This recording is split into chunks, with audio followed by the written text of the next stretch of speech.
7 days to go until the start of the tournament. Big stars like Yaya Toure, Wilfried Bony still do not know where they will be playing this Africa Cup of Nations. Today, as you said, we learnt that Morocco will no longer be hosts. They've been dropped as hosts. That's because they refused to host the tournament on time. The Moroccan government requested a postponement because of their fears over the spread of the Ebola virus. The Confederation of African Football, African football's governing body, were always stubborn in their assessment that the tournament will start on time. So the question now is, with Morocco dropped as hosts and banned from the tournament as well, where will the tournament be hosted now? That will be discussed, we're told, on Wednesday. Various nations, such as Ghana, Egypt, South Africa, have already said no to hosting. I understand that 3 nations have put in applications to take over from Morocco. That will be discussed, and that will be crucial as well. Where it takes place will be crucial, because then we'll have to hear from the players and the clubs about how happy they will be to be playing in the Africa Cup of Nations despite the spread of Ebola in 3 nations in Africa. Do we know who those 3 nations are, where they are? We don't, Chris, at the moment have any concrete information on that. There has been a lot of talk about whether previous hosts, countries that are hosted recently, can possibly step up. Gabon has been mentioned. They were 2012 hosts. They've got 2 stadiums which were used just 2 years ago. A 3rd stadium has just been built. Angola hosted the tournament in 2010. Could they be one of the nations as well? But I mentioned it, 10 weeks to go until the start of the tournament. The worries would be, would infrastructure be ready? Would the stadiums be ready? Would everything be ready to host this tournament? It's a very, very short time to host what is a big competition, the Africa Cup of Nations, the showpiece event in African football. There is absolutely no chance, though, that the tournament will ultimately not take place, because, as you say, there's very little time now to put things in place in a different country or countries. We've seen how things can change over the next few weeks, so I would definitely not rule it out, but I would say the chances are slim. The Confederation of African Football determined that 1, this tournament will go ahead, determined that 2, this tournament will start on time. A lot of people have said, why not delay it another year? But the Confederation of African Football say, why should we do that? This is our showpiece event. We want to put on a good show. Why should we let anything stop us? Clearly, there's a danger that they won't put on a good show, though, because they won't have time to organise a good show. John Bennett, thank you very much indeed. He's one of the biggest stars in Malaysia. He's the world's #1 badminton player, but Lee Chong-wei is in big trouble. He's been provisionally suspended from the sport of badminton after a 2nd positive doping test. What does this mean? Jennifer Pack is our correspondent in Kuala Lumpur, and she told me just a moment ago how this news is being received in Malaysia.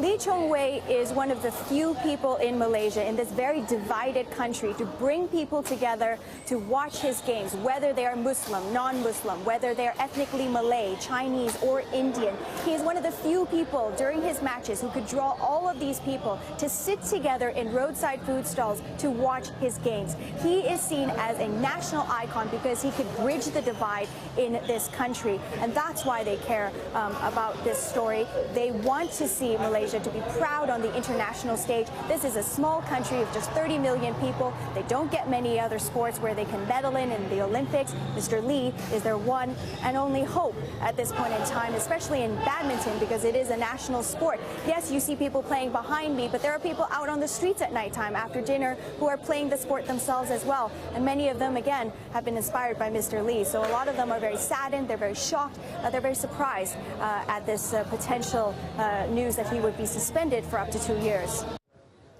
Vanessa Mae, the popular violinist, has been banned from competitive skiing for 4 years. As you've been hearing in the news, no doubt, the International Ski Federation have taken the action after discovering that she had taken part in races that were fixed to allow her to qualify for the Winter Olympics in Sochi. Well, joining us live now is Chemi Alcott, the British skier. Chemi, thank you very much for joining us live on the programme. First of all, let's get your reaction to this. As a professional skier, and, you know, what is the community saying of professional skiers to this news that she effectively cheated her way to the Winter Olympics?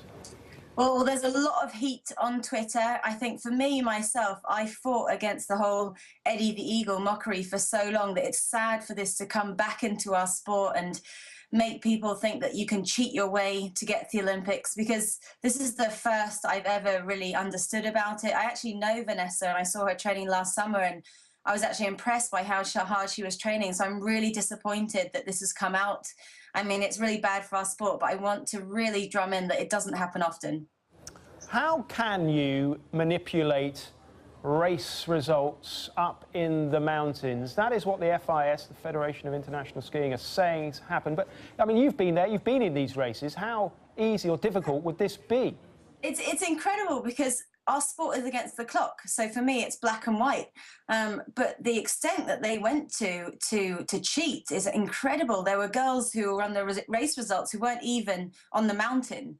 There were people who were already on course before the start wand had gone. You know, they went to huge attempts to make this happen. And that's, you know, there was a lot of planning for this to happen. It wasn't something that they just thought about on the day, and that's what really kind of sours it for me. And you know, the Olympics is the be-all and end-all of every athlete's career. I spent 20 years chasing my dreams to get there, and even after getting injured, you know, my Sochi dreams were in the balance, and I just got there. And my husband, he didn't make it. You know, the British criteria is really, really tough. So to see that someone can cheat their way to make their dreams can happen, and the ban actually isn't going to affect her that much, because her